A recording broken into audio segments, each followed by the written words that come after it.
Good afternoon, everyone. I hope everyone's doing well and staying healthy during this ongoing challenge with COVID-19. We recognize the extraordinary work that you've been doing through the crisis, and thank you for everything that you are doing. Thank you for joining PHCA for today's webinar, The New CMS Regulations, Testings, Cohorting, Reporting, and Enforcement. I'm Wendy Johnson with the Pennsylvania Healthcare Association. There's a few housekeeping items to cover. As we go into the webinar today. The webinar is being recorded and will be made available on the PHCA website. The webinar has been approved for 1 continuing education credit for PHCA members, as well as potential members during the COVID crisis. Credits will be uploaded to NAB within the next 2 weeks for those who have provided us with your unique NAB number. A survey will be launched at the close of the webinar, which is a little bit different than what we've done in the past. So your feedback is very important to us, and we encourage you to just hang on after the webinar closes to complete that quick survey for us. All attendees will be in listen-only mode. However, throughout the presentation, please feel free to submit your questions using the questions pane on the right hand of your screen, and our presenter will address them at the end of the presentation. Today's webinar is being presented by Paula Sanders, Co-Chair, Healthcare Practice Group, and Principal with Post Schell.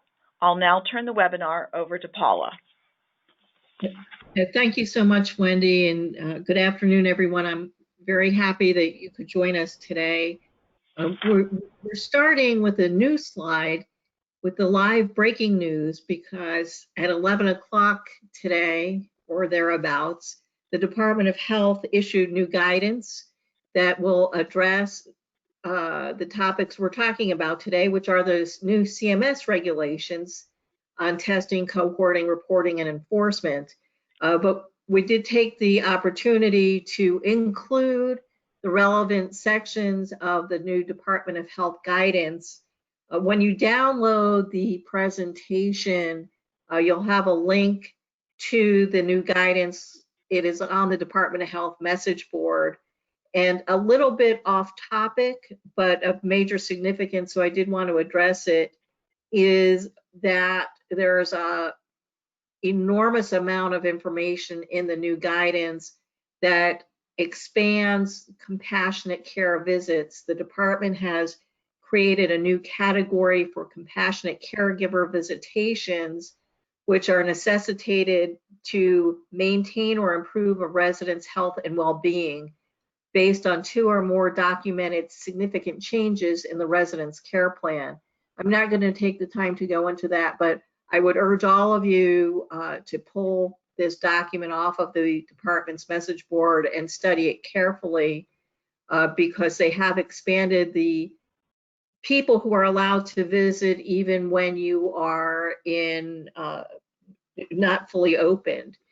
There's also a provision later in the guidance that talks about evaluating residents with diseases that cause progressive cognitive decline, such as Alzheimer's disease, and residents who are expressing feelings of loneliness, and to evaluate them for whether or not they qualify for a compassionate caregiving visitation.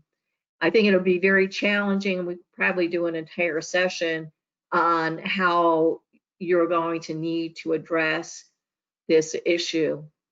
The department has also expanded the type of persons who are allowed to access your facilities. These people must follow HAN 520, which relates to universal wearing of a face mask. I want to draw your attention to the fact that this now includes not just caregiving, compassionate care for end of life, but also this new category of people called compassionate caregivers. And they also make very clear that Department of Human Services, Adult Protective Service investigators, and Department of Aging, Older Adult Protective Services investigators, the ombudsman and law enforcement are allowed to access your facility. Note, however, not included in this list, at least at this time, are investigators from the Bureau of Enforcement and Investigation from the Department of State, and those would be the investigators who work with the state professional licensure boards. And those boards would be State Board of Medicine, nursing home examiners, and therapy, as well as the State Board of Nursing. I've quoted right out of the guidance at the bottom of slide 4, this statement, which is, there are times, however, when community transmission and facility outbreak status allow for safe visitation, and at that time, safe visitation should resume. I know that there are people who have asked whether or not they are required to allow visits if they're in green, and I expect, although I do not know for certain, that the Department of Health will cite people if they're not allowing visitors under resident rights. Now let's turn over to the new CMS requirements. The new regulations went into effect September 2nd, 2020. There was some confusion because CMS had published a pre-publication of the Interim Final Rule with comment on August 25th. That was not effective, but the rule has now been published in the Federal Register. There's a link in your materials. The final rule is 50-something pages in a PDF version out of the Federal Register. Some people have questioned me and said, well, Paul, it's an interim rule, so does that mean it's not effective? Or how come it's with comment? And this was sort of an irrelevant piece for our point. What CMS has done is that these rules are effective right now, but we will consider comments going forward. So there is a comment period, and you may want to take that opportunity to submit comments at the end of the presentation, and once you've had a chance to review the requirements. There are a number of new regulations, and one of the things that CMS has done, you'll see here, is they've just piling on to 483.80, which is the infection control regulation, and just keep adding subparagraphs, right? So we're now at 483.80 paren H, which relates to the COVID-19 testing. There are new provisions for civil money penalties, and you'll see a reference to 493.41. The 493 series of regulations, Chapter 493, governs laboratories. And those of you who are going to be using this point of care test devices are going to now be subject to 493, as well as your normal long-term care regulations. We'll talk about that at great length. CMS has also issued 2 new guidances on these topics.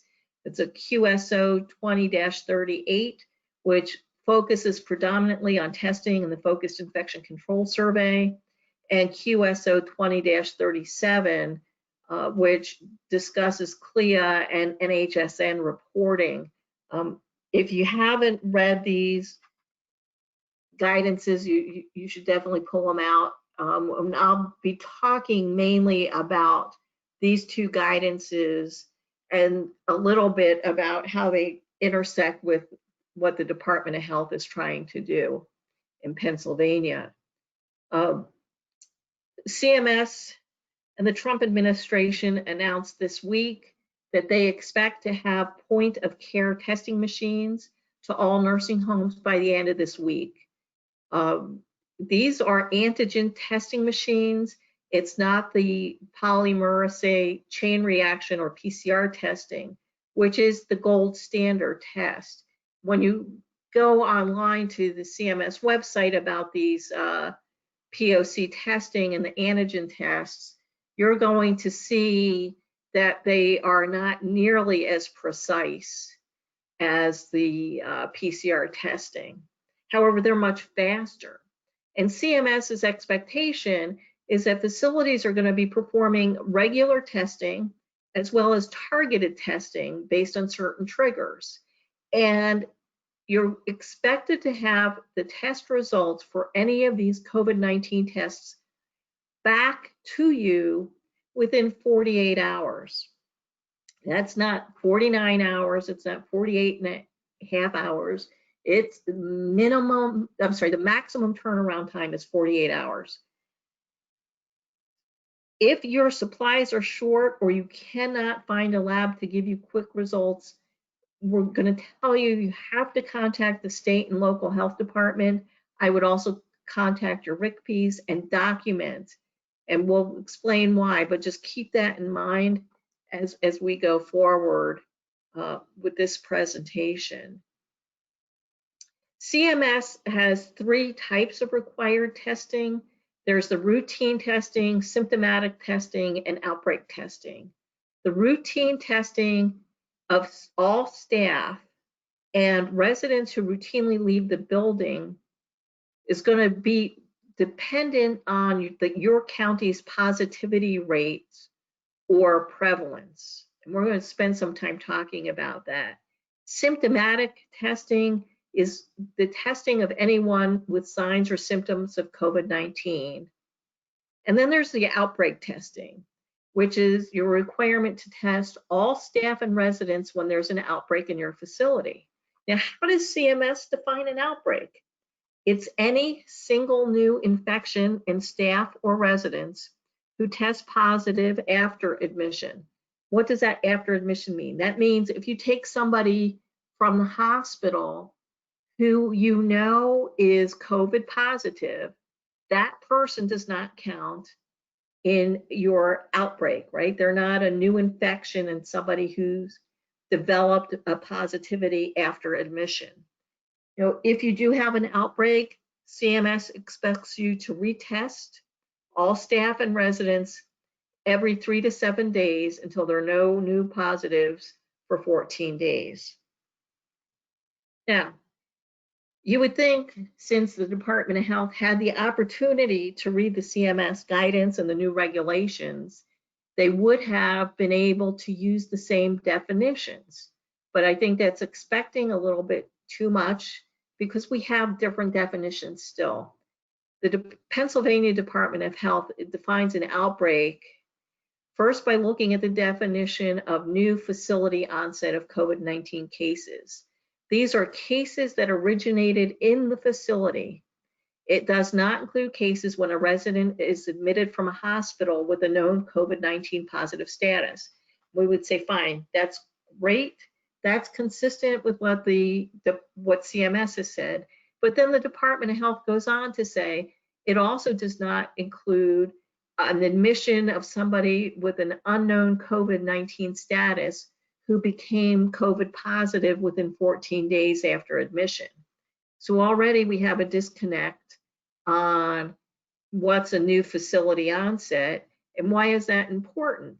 Because when you look at the definition of outbreak for the Department of Health, it's a staff person who tests positive for COVID-19 and was present in the facility during the infectious period, which is 48 hours prior to the onset of symptoms or 48 hours prior to a positive test if the staff person was otherwise asymptomatic. Or an outbreak would be a new facility onset of COVID-19 case or cases. So one of the other distinctions I just want to draw your attention to, and I don't know the answer, as to which way the department is going to survey you under the CMS regulations. But the CMS regulations doesn't talk about was the staff person in your building for 48 hours. You know, what happened if the staff person was at Rehoboth Beach and came back positive, but they've been gone for 7 days? You know, there's a little bit of ambiguity there in the difference between the CMS and Department of Health definitions. Note also that with respect to outbreak testing, CMS is going to require you to test the whole house if there's an outbreak. But in the most recent guidance that just came out today from the Department of Health, they're saying that facilities experiencing an outbreak should immediately begin universal testing, ideally of all staff and residents, but unit, wing, or floor-specific testing is acceptable if the facility has dedicated staff to units, wings, or floors. We're not sure how the surveyors are going to resolve that inconsistency, keeping in mind that, if the Department of Health comes in for purposes of licensure survey, they may say it's okay to limit to a dedicated unit. But if the CMS surveyors can't come in on a Medicare or Medicaid certification survey or a focused infection control survey, which they have been doing, they're going to be applying that CMS requirement, which is the whole house.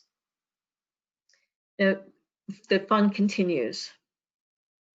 So the Department of Health talks about screening tests. So they don't use the term prevalency test or routine testing.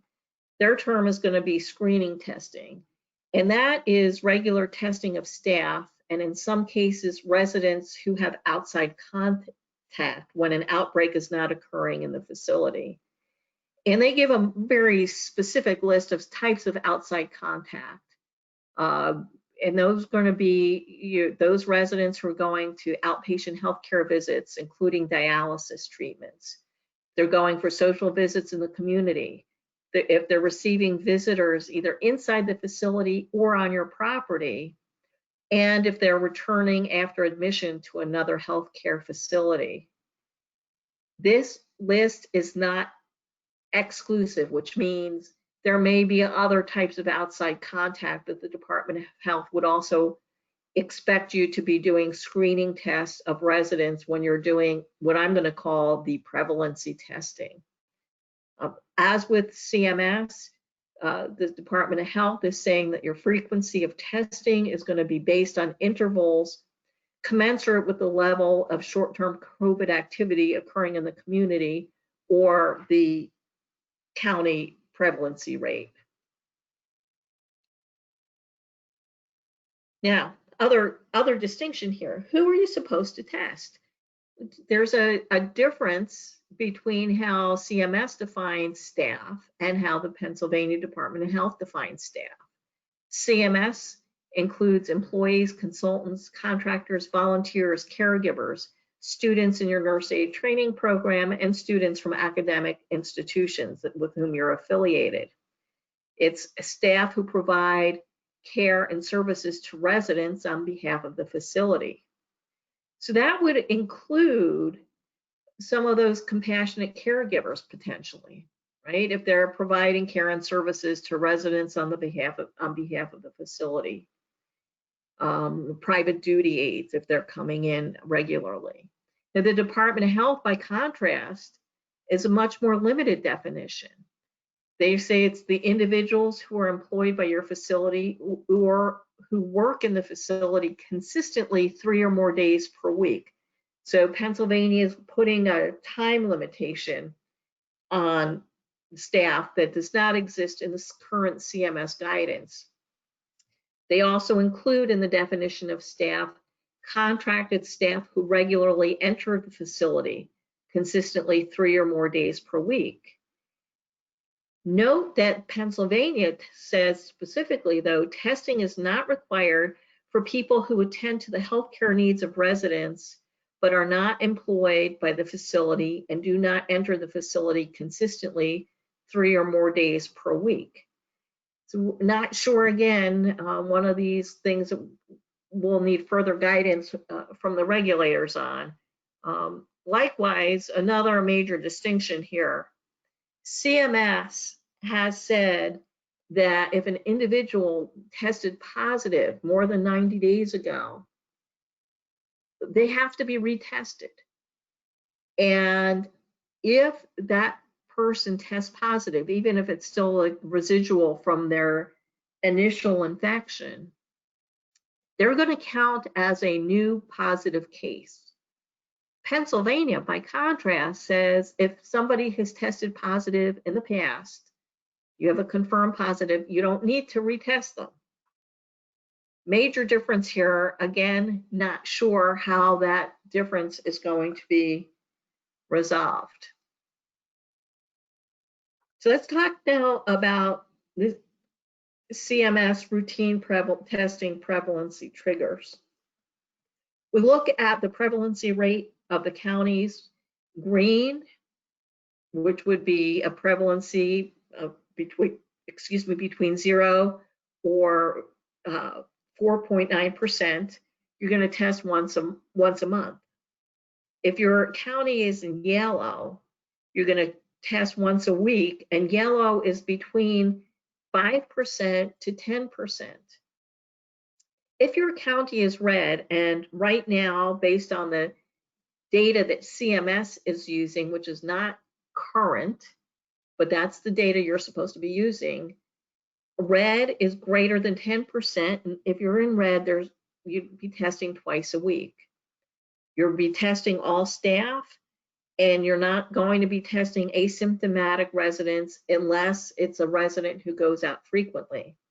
Staff can get tested anywhere. You don't have to provide your staff with testing, but they have to come back with documented results, and those results have to be turned around within 48 hours and documented. Now, you notice that I circled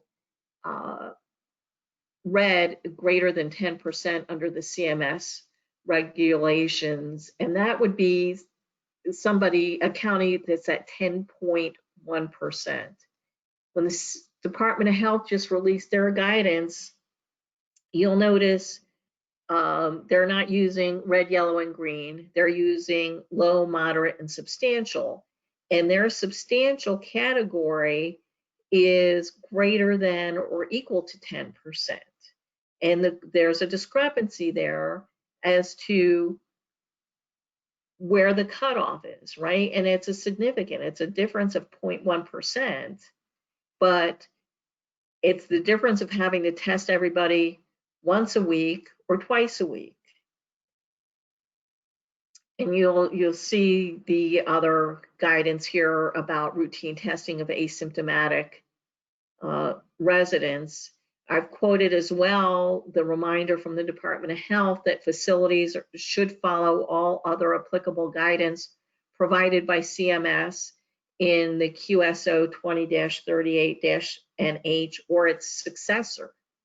So to the extent that there's conflict, it's not clear which is going to take precedent. So the whole notion of this prevalence testing is the presumption that you're going to get results back on these lab tests within 48 hours. And if you can't meet the 48-hour turnaround, you have to have documentation of everything you've done to obtain the quick turnaround. And you have to identify the labs you've contacted and document your contact with local and state health departments. I would also, at least through December 1, contact your RCBs, the Regional Response Health Collaboration Program, and document. It's not sufficient to call. If you call somebody, I would send a follow-up email so you have screenshots and other evidence that you're trying to comply. If your county rate goes up, you have to increase your testing immediately. If your rate decreases, you have to maintain testing at the higher frequency until the county maintains a steady rate for 2 weeks. And I know this is all sound probably very confusing, and you're probably scribbling like crazy to keep up with me, but I'm hoping that this will be helpful the next couple of slides. So let's look at where the Pennsylvania county prevalence was as of August 28, 2020. This is the prevalency rate that we are using as of September 2nd, when the regulations went into effect. These are the counties with their prevalency rates in yellow. If your county is not listed here, that means you are less than 5%. So anybody in yellow, you're and on this list, you need to be testing once a week. Everybody else has a month unless their county numbers go up. And where do you get this information? Let me just pause here and just show you. You know, I was making a big deal about the difference between, you know, are we 10% and greater, or is it greater than 10%? And Perry County is an example of why that's important, right? If I'm following the CMS guidelines, I'm going to say Perry is in yellow because they're at 10% and they only have to test once a week. If I'm following the Department of Health guidance, Perry County is going to be in red and they're going to have to test twice a week. So that's an example of why it's significant in real life. So where do you get this data? You type in this lovely website here, and it pulls up this screen. Now, CMS can't make this any more difficult, right? So that's what you're going to see when you pull up the screen. And then you've got to scroll down, right? So we start scrolling down this page, and you've got to come all the way down to where it says COVID testing. And you have to go to the second hyperlink, not the first hyperlink, but the second one. You're going to click on that hyperlink, and that's going to take you to a screen that looks like this. And you're going to want to click on that Excel spreadsheet that says test positivity rates. That's going to pull up a screen that looks like this. And then you're going to scroll down because this is Arkansas. You've got to scroll all the way down until you get to a slide or the section of the Excel spreadsheet that starts with Adams County, which is up here. And that looks like, to me, it's line 2,251. Now, I will tell you that PHCA created a tool, and they will be updating this information on their website. But remember, wherever you get the data from, one of the things you're going to be required to do is document the date that you gathered the COVID-19 prevalency for your county.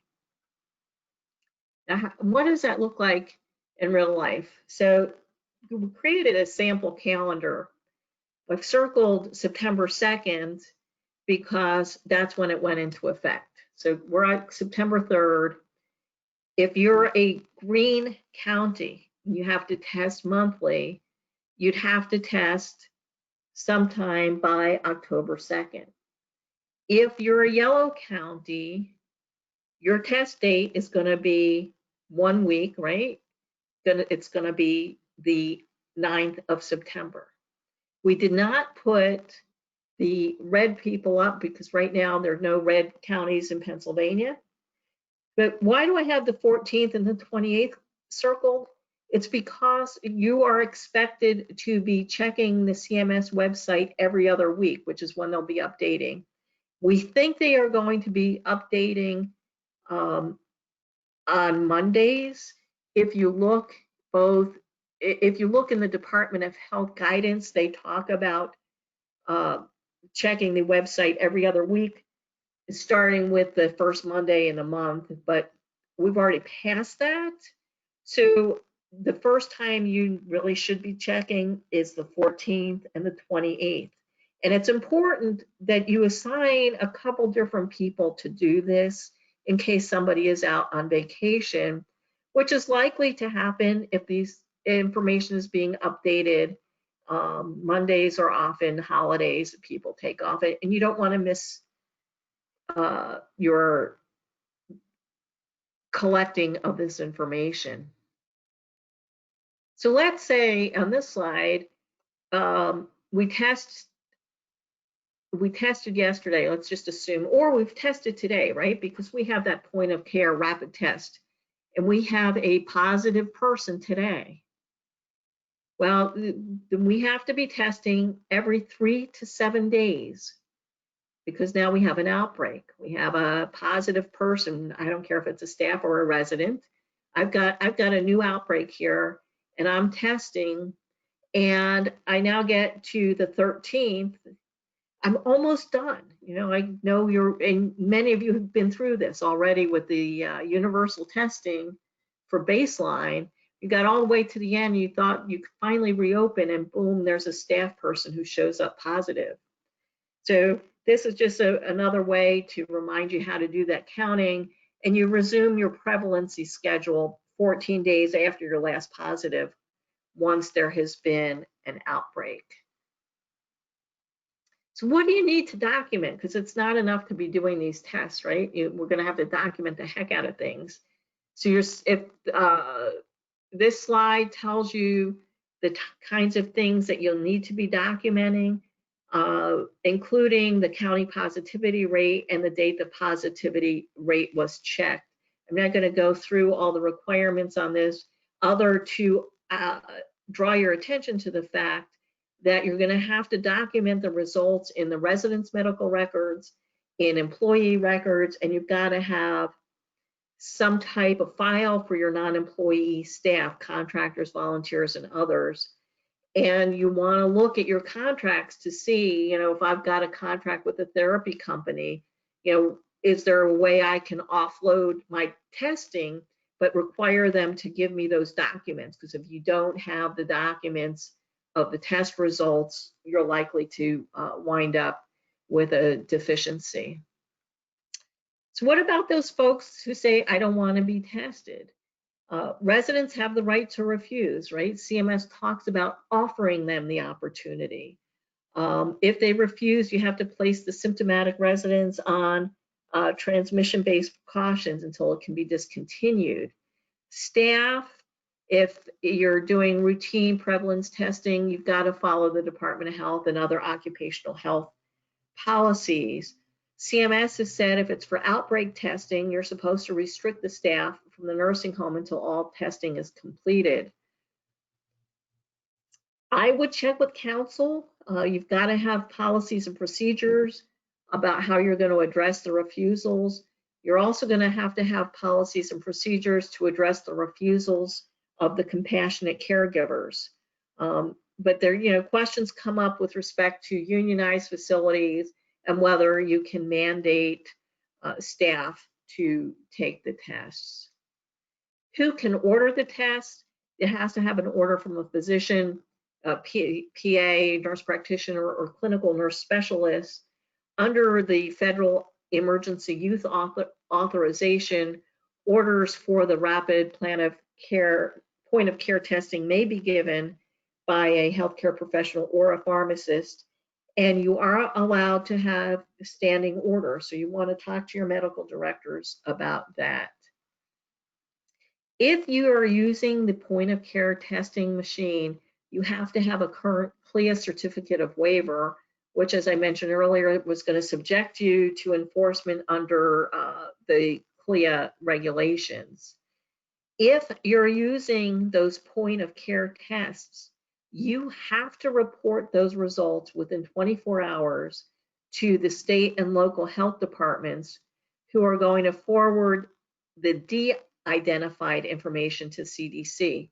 There is a 3-week grace period right now for point of care test results. Keep in mind, this, I'm only talking about reporting if you're using those POC devices. You have to still report NHSN data. So you're going to be reporting right and left, even more than you've been reporting before if you're using the point of care testing machines. The resources for how to report the lab data is available at this website on this slide. This next slide, I'm not going to take time to go through, but it's really the considerations for interpreting the antigen test results and the flow chart or decision tree about what you do with the results and the people who have been tested. There is some question about the validity or reliability of negative tests for asymptomatic people under the antigen or point of care testing. CMS has indicated that they don't necessarily need to have a PCR retest, but unclear whether Department of Health is going to follow that, so stay tuned.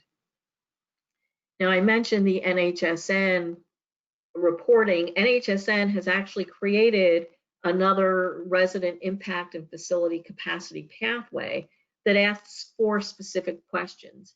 Do you have an in-house point of care test machine? Yes or no? Since the last date of data entry, how many POC tests have you performed on residents? Since the last date of data entry, how many POC tests have you performed for staff and/or facility personnel? And based on this week's inventory, do you have enough supplies to test all staff and/or facility personnel for COVID-19 using the POC test machine, yes or no? I've given you here the link for more information about that, but let's take a minute and talk about the implications of this, right? I know there are many facilities across the country who have looked at these POC test machines and said they're too complicated, they involve too much staff time, we don't have people who can calibrate them properly, all sorts of things that have made facilities inclined not to use them, including the possibility that you could be fined under the CLIA regs. Now, remember early on, I said the whole point of what CMS is trying to do is get long-term care facilities to the point where they're getting testing turnaround in 48 hours. You will be cited for non-compliance if you're getting test results back that are more than 48 hours old, unless you can demonstrate that you've done everything, you've turned over every stone, you've called everybody and their aunt and uncle to try and get help. Then you get a pass, right? It's a get out of jail free card.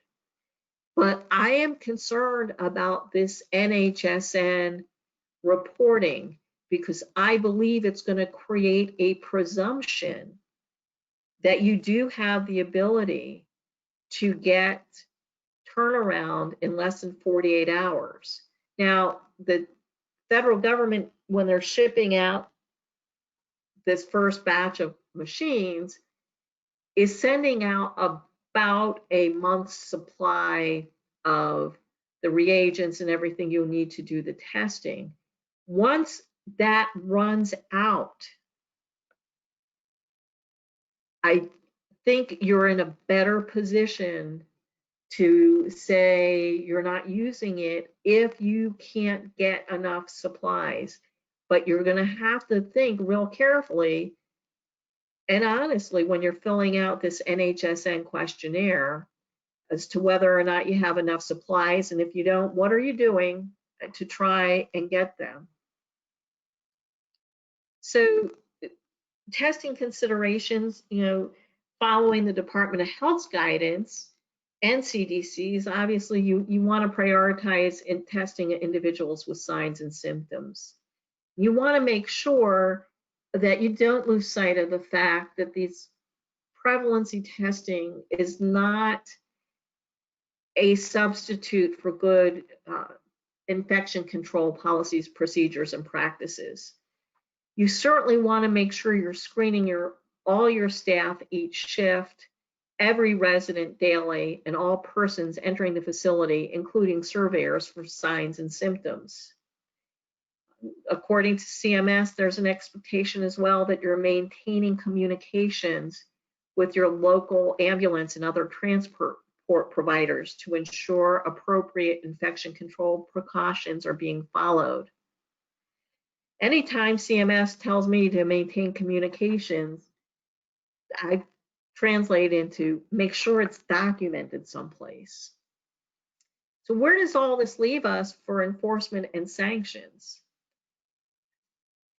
If you're cited under F880 for infection control, you're going to be subject to the enhanced enforcement sanctions that we've talked about before, and I have slides on in a few slides in case you were not on the last webinar where we discussed the enhanced enforcement. There's a new F tag, F882, as to whether or not you have an infection preventionist. And that's subject to what I'm just going to call traditional enforcement. That's the regular CMS civil money penalty analytic tool. We have 884, and that's your reporting to NHSN, which is $1,000 civil money penalty for the first week, increasing by $500 for each subsequent failure, up to $6,500 a violation. That means if you screw it up, you get your first CMP is 1,000. That next week your CMP is 1,500. So that's how they add it on. It can get quite high. F885 is whether or not you're informing residents, their representatives, and families about COVID cases in your building, right? And that's going to be subject to the traditional analytics, you know, what's your scope and severity and what's the penalties for that. F886, this is new. This is the testing tag. Traditional enforcement, which is scope and severity under the analytic tool. Surveyors should not cite if you have documentation of attempts to perform and/or obtain testing. For example, timely contacting state officials, multiple attempts to identify a lab that can give test results within 48 hours. But I don't think you get out of jail free if you have the point of care tests and you're not using them. What's your sanction if you do have the point of care testing sanctions? It's a mandatory citation. It's $1,000 for the first day of noncompliance and $500 for each subsequent day of noncompliance. And those testing results have to be reported because you're a CLIA lab. Even though you have a CLIA waiver, you're considered to be a laboratory.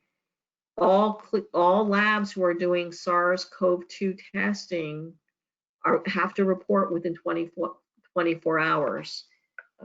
So it's quite on potential exposure here. These two slides show you what that enhanced enforcement is under F880. And the next few slides, I just want to walk you through quickly. I did want to leave a lot of time for questions today.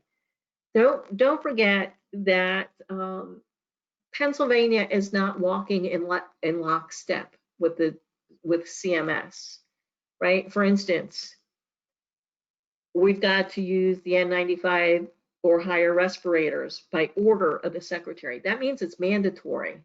So when you look at the next few slides and you look at other CDC guidance and you look at CMS guidance and you say, well, geez, it doesn't look like I have to wear an N95 mask. You have to change your policies. The N95 or higher is required by an order of the secretary, which supersedes, in this particular instance, other guidances.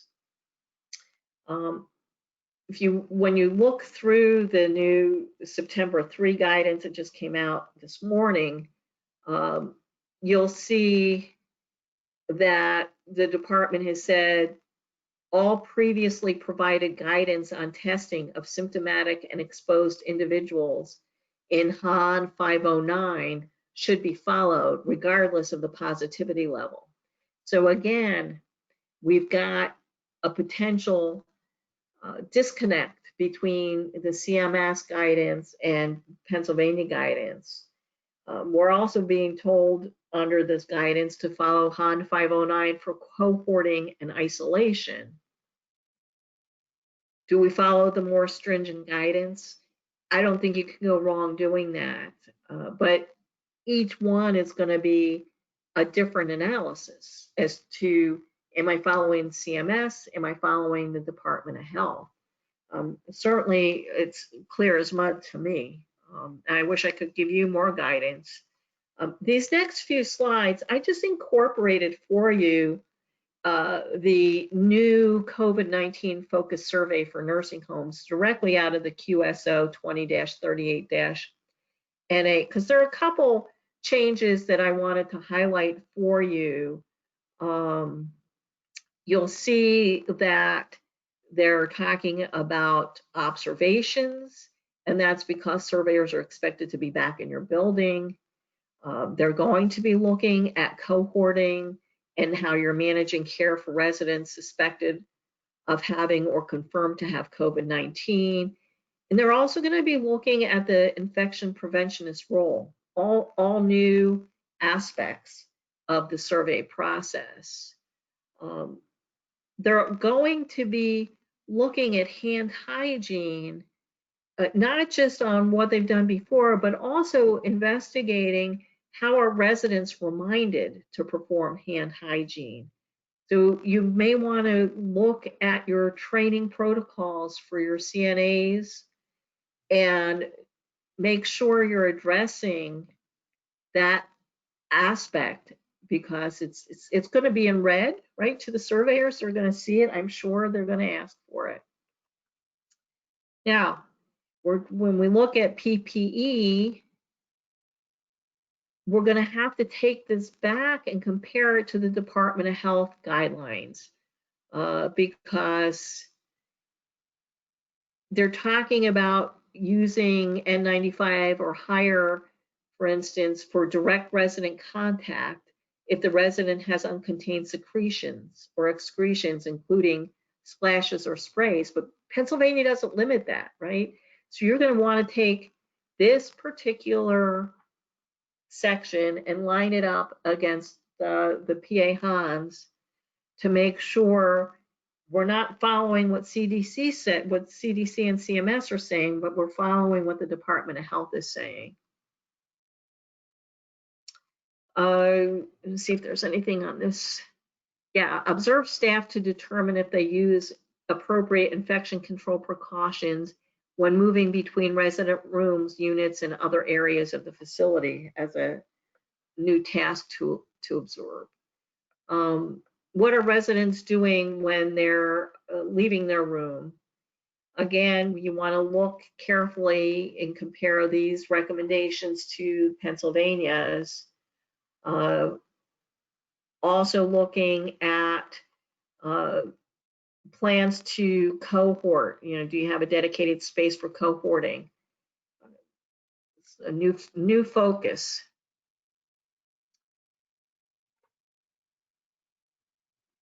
What are for visitors? You know, are they maintaining at least 6 feet from others in the facility and wearing a face mask during the duration? And how are you communicating that information to people? Are non-essential staff permitted into the facility based on state or federal guidance? You want to look at that as we're starting to open up. I know there are many people who are going through or contemplating changes of ownership, right? People wanting to come in to do due diligence. How are you letting them in and complying with this? And what are your staff being told about non-essential personnel following when you can let them in? And finally, on the infection preventionist, this is an interview with the administration and the infection preventionist.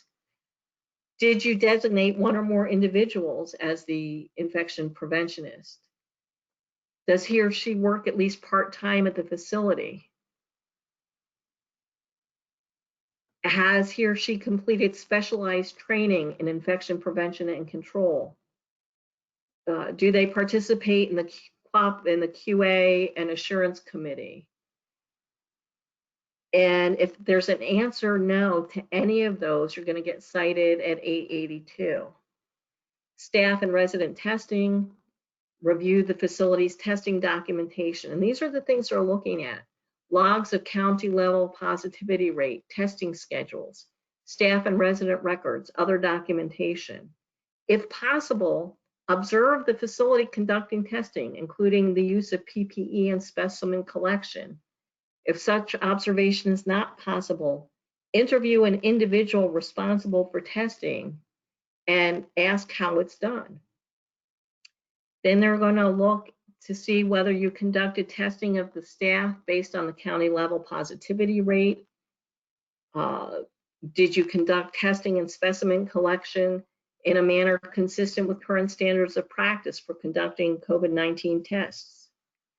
Does your documentation demonstrate that you conducted testing of residents or staff with signs and symptoms in a manner consistent with current standards of practice? Does your documentation demonstrate that you conducted testing of residents based on the identification of a potentially COVID positive person? Did you take actions to prevent the transmission of COVID-19? Did you have procedures for addressing residents and staff that refuse testing or are unable to be tested? And if there was an issue related to testing supplies or processing tests, did you contact state and local health departments for assistance? If the answer is no to any of those, you're going to be cited at 886. And that, ladies and gentlemen, is a whirlwind review of the new testing requirements, reporting requirements, and the just released Department of Health guidance. I want to thank you, as I always do, for all that you do for your residents, your staff, and the communities you serve. We couldn't do it without you. And with that, Wendy, we have time for questions. Yes, thank you, Paula. That was a lot of information that we crammed in there, and we do have quite a few questions, so let's get started on those.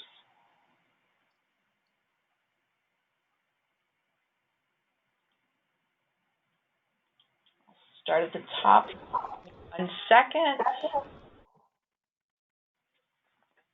Okay, the first one is, a point to keep in mind is that while the point of care only take 15 to test 100 staff and 100 residents would take over 50 hours continuous running of tests.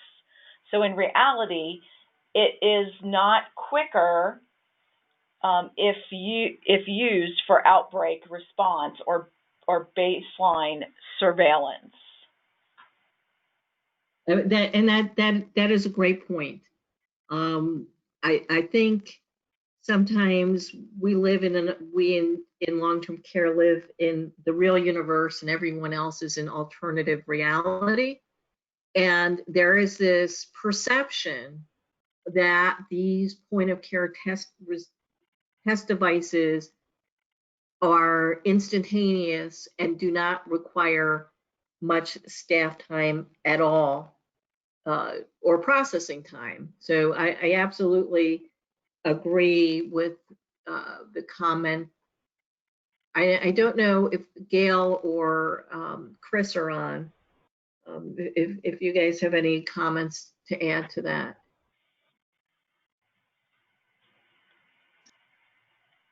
I agree with what you said, Paula. This is Chris, if everybody can hear me. We do know that the state is working on further guidance around the point of care test, and they've told us they've been working on that for a few weeks, and they have been a little meticulous and slow with some of the guidance. So there will be some things, and we can pass that along to them as well as a concern. And has been noted, we have offered with some providers that have started to use the point of care testing to have conversations around some of the barriers and some of the burdens that it does put on the facility and the amount of staff time to conduct a short amount of tests in an hour's time. And it's not as simple as just plugging it in and being able to do hundreds of tests at a time. Thanks. And that is Chris Fisher from PHCA. Thanks, Chris. Thanks, Chris. Next question, can you comment on the discrepancy between the federal and today's state guidance for outbreak investigation?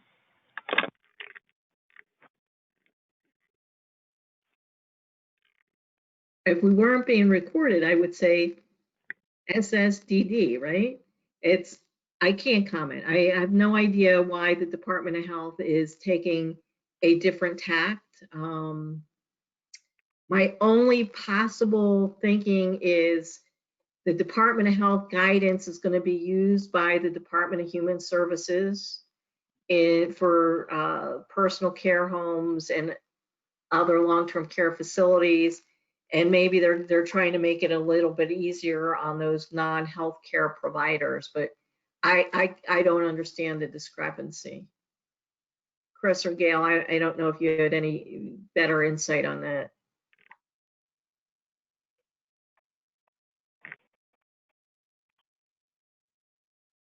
Doesn't sound like it. Okay, Wendy, next one.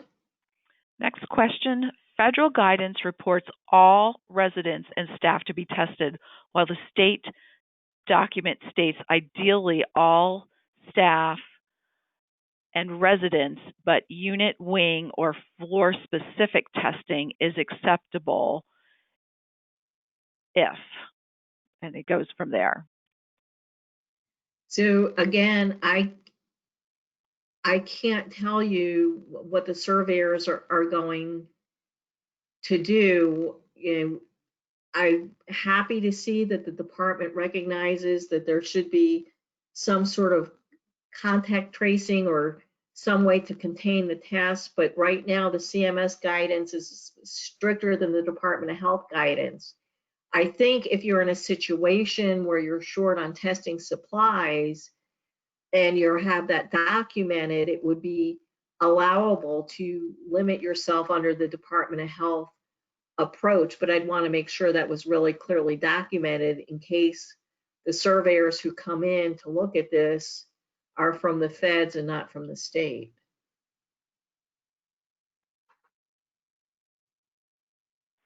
Okay. The next question is a good one. Is an attending physician who visits once or twice a month, if they are positive, do we count them in our staff positive reporting? They are not contracted staff.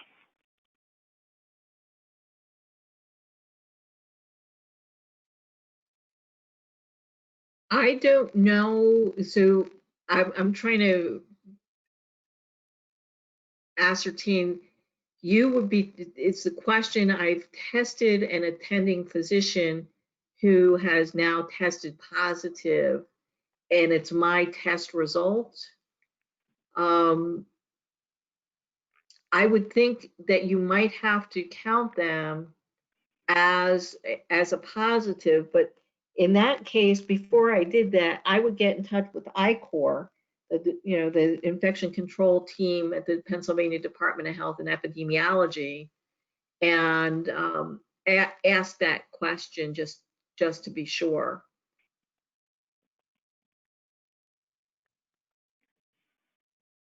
All right, next question is, can you use the filters to select Pennsylvania only? I believe that's on the CMS website. And I think the answer was probably yeah. I'm not. This is Chris again. Thanks. Go ahead, Chris. You can do the filters on that. You just have to enable the editing. And just for everyone's information, and Paul, I'm not sure if you knew this or not, but the list has been updated today by CMS, and there are changes in the county frequencies. Oh, geez. No, I did not know that. Oh, so is anybody in red? Chris? Yes, Crawford County is in red. If there's anybody on the phone from Crawford County, sorry. Chris, do you have any information on how frequently they're going to be updating these county lists for the prevalency? We were under the same impression as you, Paula, that it was going to be every other week with the suggestion of the first and third Monday of the month. I can tell you that we did notify HCA that the list was updated, and it was also news to HCA at this point. Okay, yeah, so again, everything I've said you should take with a huge grain of salt, because we're really, dancing on quicksand here. Which raises an interesting question I don't know the answer to. If you're checking in accordance with the suggestion that you check every other week, and you do the first Monday, the third Monday, and sequentially from there, and something changes in the interim, I believe that as long as you've documented your process and procedure for how you're updating and checking the list, you should have a good faith argument if there's a change in between there, as long as you're following both the state and the federal guidance about how frequently you can test, or how frequently you're checking that website.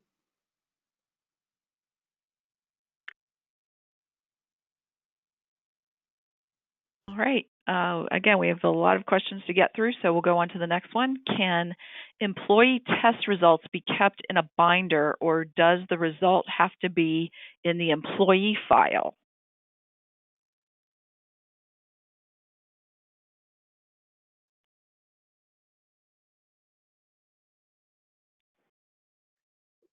You could keep them both, right? You're going to have one in the employee file, but if for purposes that you want to keep them separate, you'd have to check, and I am not an employment attorney.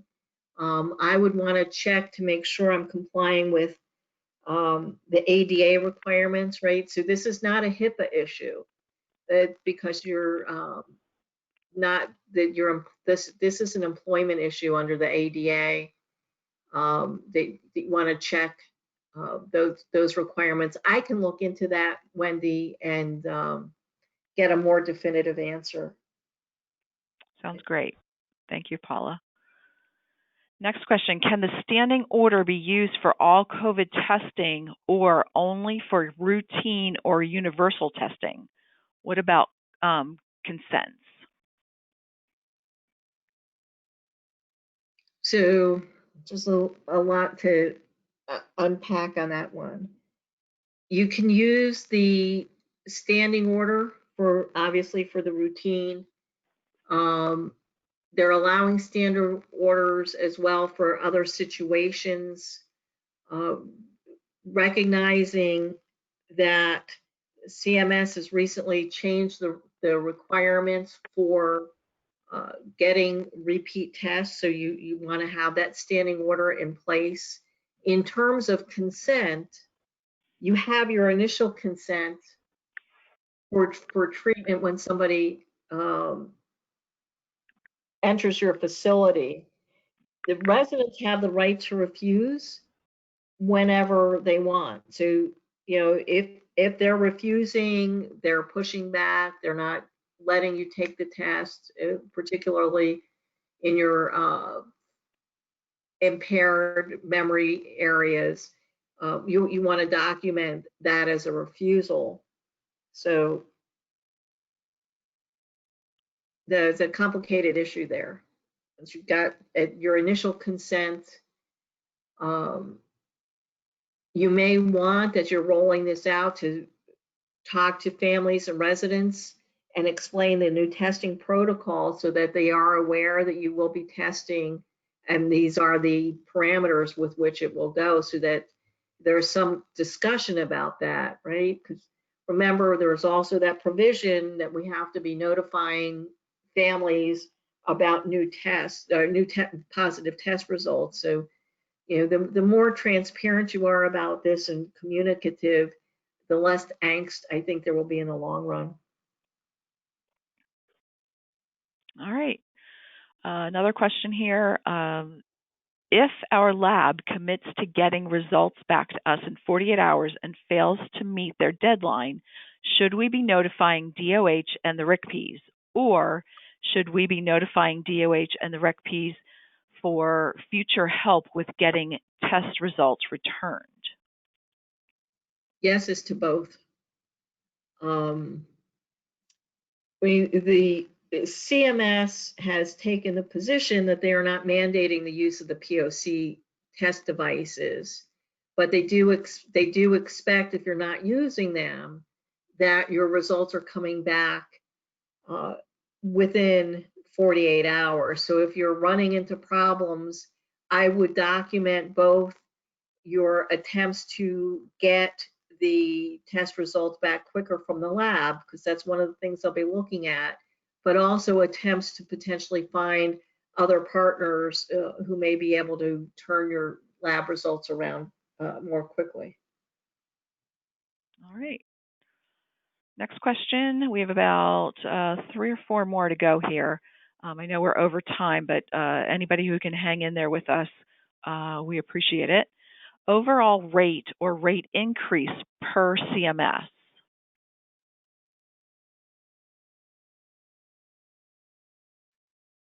So I think what that question is asking is about the county positivity rates. And the example would be, and we'll use the one Chris just told us about, which is Crawford County, right? Crawford would have been in the yellow, and now they've gone to red. So immediately upon discovery that you're now in a higher positivity county, you go from testing once a week to testing twice a week. And you're going to have to stay at that higher level of testing until Crawford goes back to yellow and maintains a yellow for 2 weeks.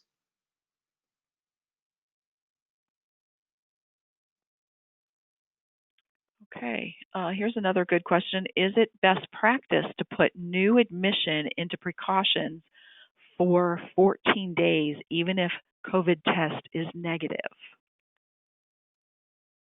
Yes, because that COVID negative test could be a false negative, or they could be developing symptoms in that 14-day incubation period. Yep, sounds like a good idea to just take that precaution. Next question, specific to the positivity rate of the county, are staff tested based upon a given sample size, or are all staff required to be tested? All staff.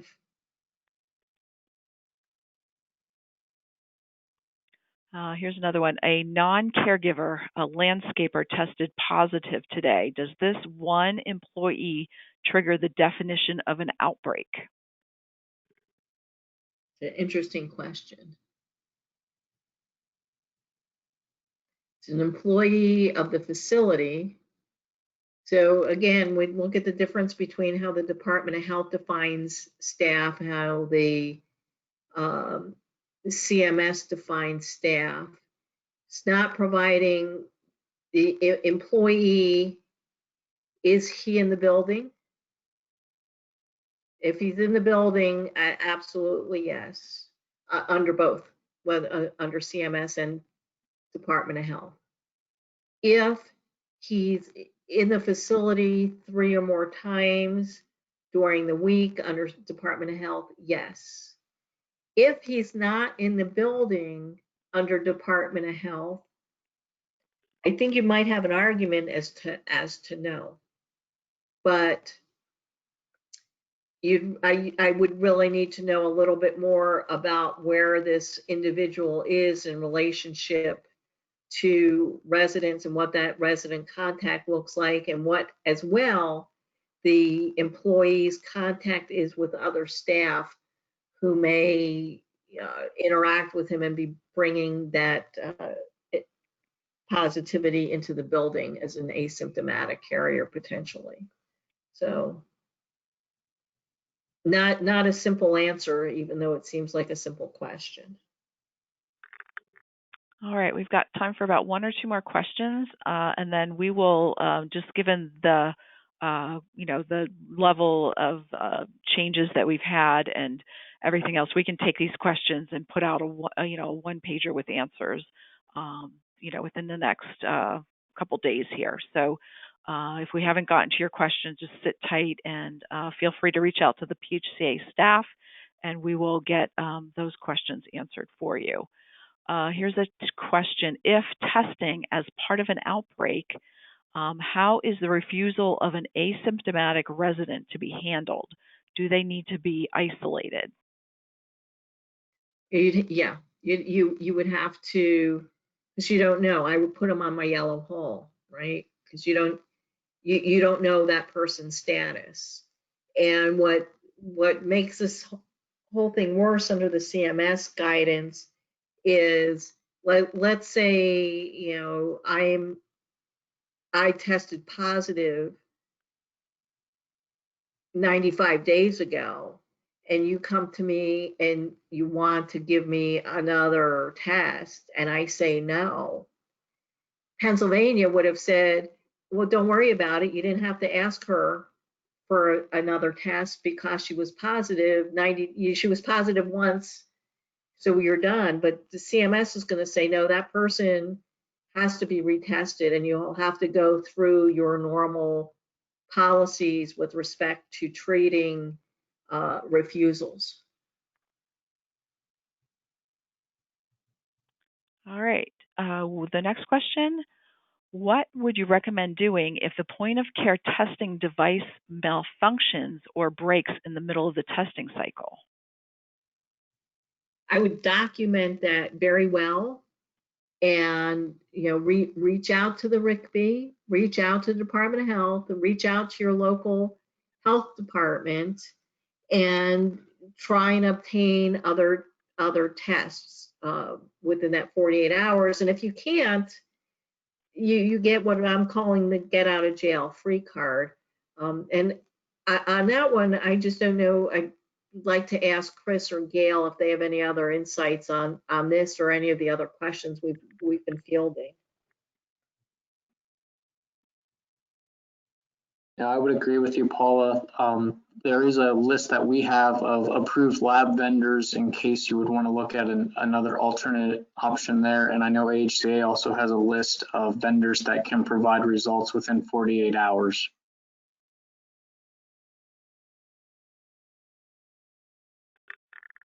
Thanks, Chris.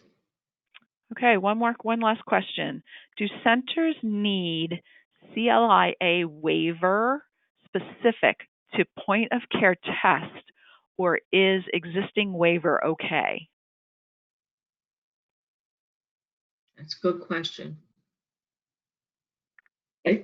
Chris, do you know? I have not looked at that specific question. Yes, we did. We were given an email that was sent to the RA CLIA account yesterday from a provider about that very question who just received the device. And the state's answer on that was your waiver is perfectly fine right now. You don't have to do anything. Thanks. All right, I think going back to the last question, where do we access the list?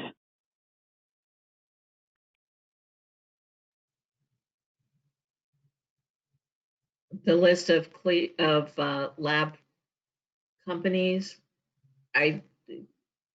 Chris or Gail, is that member only, or is that on your CLIA resource page? Yeah, we've had that on the resource page, and then we do put that in our daily update. And AHCA also has it on their website for members to log in and look at that. And you could email Gail or I, and we can get you that list if you're interested. Thank you. Great. I think that wraps up our questions. Again, if you have any questions that you think of later, please don't hesitate to get in touch with Paula or Chris or Gail. Paula's contact information is here. 1 second. It's right on the slides. Yep, it's right on the slide there. We're just going to wrap up for today. Again, if you have any questions, please feel free to reach out, as this is ever changing.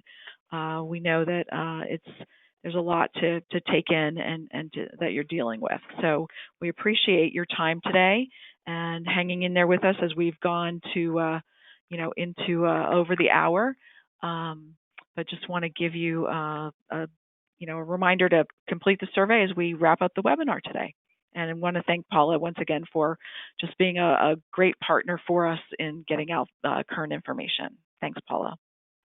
Thanks, Wendy. Thanks, everybody. Be well, be safe, and you have a wonderful holiday weekend.